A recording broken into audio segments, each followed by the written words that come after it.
सो दोस्तों once again welcome back my YouTube channel. और आज हम करने वाले हैं हिंदी के कुछ इंपॉर्टेंट क्वेश्चन जो बीए सेकेंड ईयर स्टूडेंट के लिए हैं, ठीक है। और हमने बीए सेकेंड ईयर और बीए थर्ड ईयर की वीडियोज अपलोड किए हैं और यहाँ पर अगर आपने उन वीडियो को नहीं देखा तो आप जाकर के देख सकते हैं। आपको प्लेलिस्ट का लिंक डिस्क्रिप्शन में दे दिया जाएगा और सारे क्वेश्चन जो भी कराए जाते हैं सारे के सारे इंपॉर्टेंट हैं, ठीक है। तो आप जाकर के जरूर देखिए। चलिए हम स्टार्ट करते हैं वीडियो को, ठीक है। और ये जो आपका बीए सेकेंड ईयर का पार्ट है और ये देखो आपका पेपर पहले क्या होता था, दो पार्टों में होता था, फर्स्ट पेपर सेकंड पेपर। तो ये आपका फर्स्ट पेपर का ही पार्ट है, ठीक है। चलिए यहाँ पे देखो क्वेश्चन में पूछा गया कि रामधारी सिंह दिनकर का जन्म कहाँ हुआ था, ठीक है। चार ऑप्शन है आपके पास और चार ऑप्शन में से आपको उस ऑप्शन का सिलेक्शन करना है जो इस क्वेश्चन के लिए सही है। तो यहाँ पे इसका राइट आंसर जो हो जाएगा वो आपका हो जाएगा मुंगेर। ऑप्शन नंबर ए इसका राइट आंसर हो जाएगा। नेक्स्ट क्वेश्चन आपसे पूछा गया कि रामधारी सिंह दिनकर का जन्म किस वर्ष हुआ, ठीक है। तो वर्ष की बात करें तो यहाँ पे 1908 ईस्वी में हुआ था, ठीक है। कहाँ हुआ था? मुंगेर जिले में 1908 ईस्वी में, ठीक है। राष्ट्र कवि कहे जाते थे, ठीक है। आपको चार ऑप्शन दिए गए हैं, इसमें से आपको बताना है कि राष्ट्र कवि किसे कहते हैं। तो यहाँ पे इसका जो राइट आंसर हो जाएगा ऑप्शन नंबर डी हो जाएगा, रामधारी सिंह दिनकर, ठीक है। नेक्स्ट क्वेश्चन में आपसे कहा गया कि रामधारी सिंह दिनकर का रचना काल क्या है, ठीक है। तो रचना काल देखो आपका यहाँ पे रीतिकाल तो होगा नहीं, भक्ति काल भी नहीं होगा, आदिकाल भी नहीं होगा, ठीक है। तो ऑप्शन कौन सा हो जाएगा इसका राइट आंसर? ए ऑप्शन हो जाएगा, आधुनिक काल, ठीक है। क्योंकि ये 1908 ईस्वी में पैदा हुए थे तो आधुनिक काल के ही रचनाकार होंगे, ठीक है। तो ऑप्शन नंबर ए इसका राइट आंसर हो जाएगा। दिनकर किस सभा के सदस्य थे, ठीक है। तो चार सभा है, लोकसभा, राज्यसभा, विधानसभा और विधान परिषद, ठीक है। तो यहाँ पे इसका जो राइट आंसर हो जाएगा ऑप्शन नंबर बी, ठीक है। ऑप्शन नंबर बी मतलब राज्यसभा के सदस्य थे रामधारी सिंह दिनकर, ठीक है। रामधारी सिंह दिनकर की मृत्यु कब हुई? तो मृत्यु जो हुई थी रामधारी सिंह दिनकर की वो आपकी हुई थी 1974 ईस्वी में, मतलब 1974। ऑप्शन नंबर डी इसका राइट आंसर हो जाएगा। चलिए नेक्स्ट क्वेश्चन आपसे पूछा गया कि दिनकर जी ने काम अध्यात्म का निरूपण किस कृति में किया, ठीक है। तो इसका जो राइट आंसर हो जाएगा वो आपका हो जाएगा उर्वशी, ठीक है। और ये सारी की सारी रचनाएं आप देख लें, ये सारी की सारी किसकी हैं? रामधारी सिंह दिनकर की हैं। लेकिन क्वेश्चन के अकॉर्डिंग यहाँ पे उर्वशी राइट हो जाएगा क्योंकि काम का अध्यात्म का निरूपण उन्होंने उर्वशी कृति में किया था, ठीक है। तो ऑप्शन नंबर ए इसका राइट आंसर हो जाएगा, ठीक है। चलिए नेक्स्ट क्वेश्चन आपसे पूछा गया है कि दिनकर जी को ज्ञानपीठ पुरस्कार किस सन में प्राप्त हुआ, ठीक है। दिनकर जी को ज्ञानपीठ पुरस्कार प्राप्त हुआ था, किस सन में प्राप्त हुआ था? तो 1972 ईस्वी में। ऑप्शन नंबर 20 का राइट आंसर हो जाएगा, ठीक है। कुरुक्षेत्र की रचना में कवि का मूल उद्देश्य क्या था, ठीक है।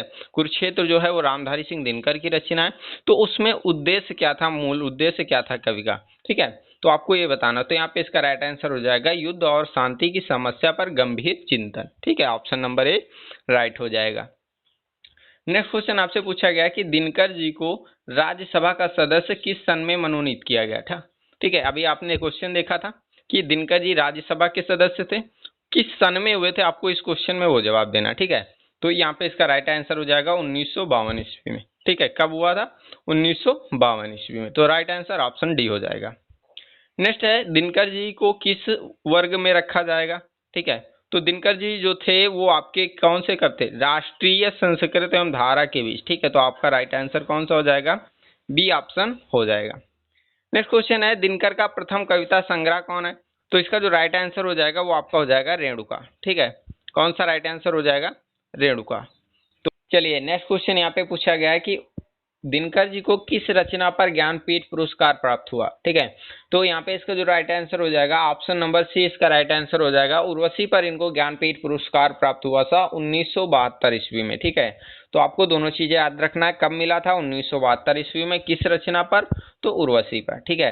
नेक्स्ट क्वेश्चन है कर्ण के जीवन पर आधारित खंड काव्य है, ठीक है। तो यहाँ पे इसका जो राइट आंसर आपका हो जाएगा वो हो जाएगा रश्मि रथी, ठीक है। ऑप्शन नंबर बी इसका राइट आंसर हो जाएगा, रश्मि रथी इसका राइट आंसर हो जाएगा। तो यहाँ पे जो नेक्स्ट क्वेश्चन है दिनकर जी की कौन सी रचना महाकाव्य है, ठीक है। तो यहाँ पे इसका जो राइट आंसर होगा वो आपका हो जाएगा कुरुक्षेत्र, ठीक है। कुरुक्षेत्र जो है वो दिनकर जी का महाकाव्य है। नेक्स्ट क्वेश्चन आपसे पूछा गया कि कुरुक्षेत्र की भाषा किस प्रकार की है? तो जो कुरुक्षेत्र की भाषा है वो आपकी खड़ी बोली में। तो इसका जो ऑप्शन नंबर ए हो जाएगा वो राइट आंसर हो जाएगा। इनमें से कौन सी कृति दिनकर जी की है, ठीक है। तो यहाँ पे कुरुक्षेत्र ये भी रामधारी सिंह दिनकर की है, उर्वशी भी रामधारी सिंह दिनकर की है, रेणुका भी रामधारी सिंह दिनकर की है। तो यहाँ पे ऑप्शन नंबर डी इसका राइट आंसर हो जाएगा, उपरोक्त सभी। ठीक है, ये सारे क्वेश्चन इंपॉर्टेंट हैं, आप किसी भी यूनिवर्सिटी को हो।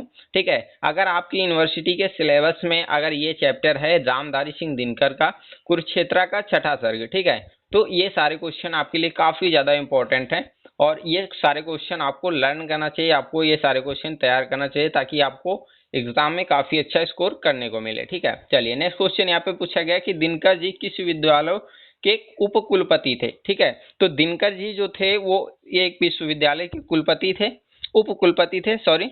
तो वो कौन सा विद्यालय, ठीक है, विश्वविद्यालय। तो यहाँ पे इसका राइट आंसर हो जाएगा भागलपुर विश्वविद्यालय। ठीक है, कौन सा, ऑप्शन नंबर बी इसका राइट आंसर हो जाएगा भागलपुर विश्वविद्यालय। पुरुरवा के रचयिता कौन है, तो यहाँ पे इसका राइट आंसर हो जाएगा रामधारी सिंह दिनकर। और यहाँ पे नेक्स्ट क्वेश्चन है भीष्म और युधिष्ठिर दिनकर के किस महाकाव्य के पात्र हैं। ठीक है, तो भीष्म और युधिष्ठिर दिनकर के कुरुक्षेत्र के पात्र हैं। ठीक है, कुरुक्षेत्र एक महाकाव्य जो दिनकर द्वारा लिखित है और उसी के पात्र हैं भीष्म और युधिष्ठिर। ठीक है, तो ऑप्शन ए इसका राइट आंसर हो जाएगा। तो चलिए यहाँ पे नेक्स्ट क्वेश्चन जो पूछा गया है, क्षमा सोबती उस भुजंग को जिसके पास गरल हो। ठीक है, यह पंक्ति किस काव्य ग्रंथ की है। ठीक है, तो यहाँ पे इसका जो राइट आंसर हो जाएगा वो आपका हो जाएगा कुरुक्षेत्र। ठीक है, कुरुक्षेत्र मतलब ऑप्शन नंबर डी इसका राइट आंसर हो जाएगा।